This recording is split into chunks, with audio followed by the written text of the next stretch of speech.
Hi, welcome to SBR Sports Fix. I'm Peter Loshak. Sitting next to me is Mike Brenner. We are in the midst of our football previews, doing a ton of NFL, and of course, we're also doing college football individual team previews. Right now, July 14th, Iowa is the team that we're covering right now. Iowa, of course, had a great regular season last year, and then they lost in the Big Ten championship game, and then got blown out in their bowl game. But one of these sort of classic Midwestern teams that has a strong defense, a conservative, run-oriented offense. And they had big success with it last year. This year, the win total is just 8.5. It's heavily juiced to the over. It's minus 170. But in light of how many wins they got last year and how many of returning pieces they have, seems to me like just to get to 9 wins at minus 170, probably the way to go, right, Mike Brenner? I think it's absolutely right. And you know what? I looked up the word chip on my shoulder, and the dictionary was a picture of Iowa's team. Really? That 45-16 blowout from Stanford last year, that didn't sit well. You got 15 starters coming back, Pistol Pete. Yeah. There's not one of them forgot about that. You don't think they were just satisfied by an awesome undefeated regular season? No, because uncharacteristically, their offensive line fell apart. They gave up 7 sacks, and that was so unlike the Iowa offensive line that built that team throughout the year. So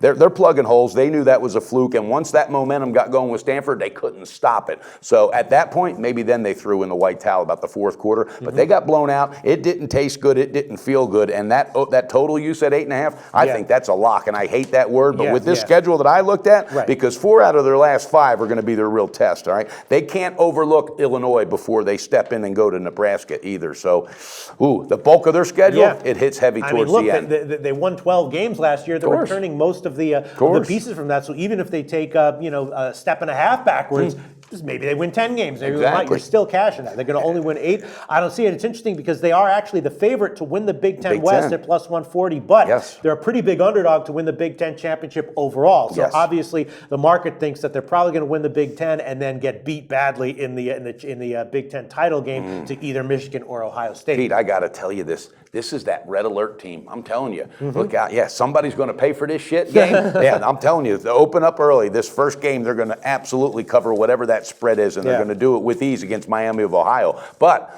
15 starters, you got your quarterback, C.J. Beathard. He is very confident, and he said, I didn't sleep this offseason because of what happened. And he meant it, all right? Yes. Wow. And I go deep into this stuff. See, if I was C.J. Beathard, I would be like, hey, man, we went 12-0 in the regular season. And then you'd be checking out, I don't even go into what Pete. But anyway, Pete, I think that team actually has a shot at the playoff picture. Really? I think they have an outside shot. And here's what's cool. When the season futures opened up for national championship, they were 100-1. Now they're 60-1. They're getting a little bit of respect. But this team's hungry. They're focused. They got a great coach, and they got some strong guys returning starters. I think a key though is Beathard because he fits in really, really well with their system.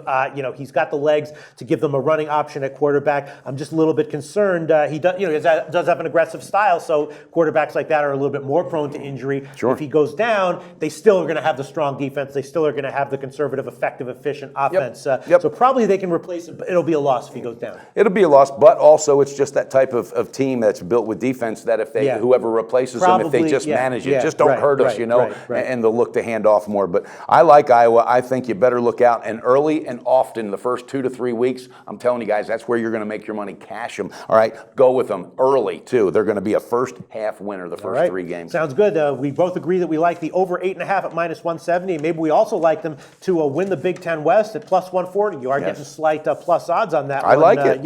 Who's going to beat them? Nebraska, Wisconsin? I don't see that. 140. Absolutely. I think it's a strong play, Pistol Pete. Right, Let's sounds bank. good. Interesting team. Good analysis of Mike Brenner. And what should we plug here? SBR odds. SBR odds. When you're taking a team like Iowa, you want to get the best odds no matter which way you're betting them, on futures odds or on individual game spreads. Of course, with all the books that are around, there can be variation, and those extra points or half points can definitely make a big difference long term. And SBR odds, free customizable odds service. Website again, sbrodds.com. And you are the line shopper. Trust them. Always on the go? Bet365 has one of the top mobile platforms in today's market. Sign up today and don't let your busy life keep you out of the game.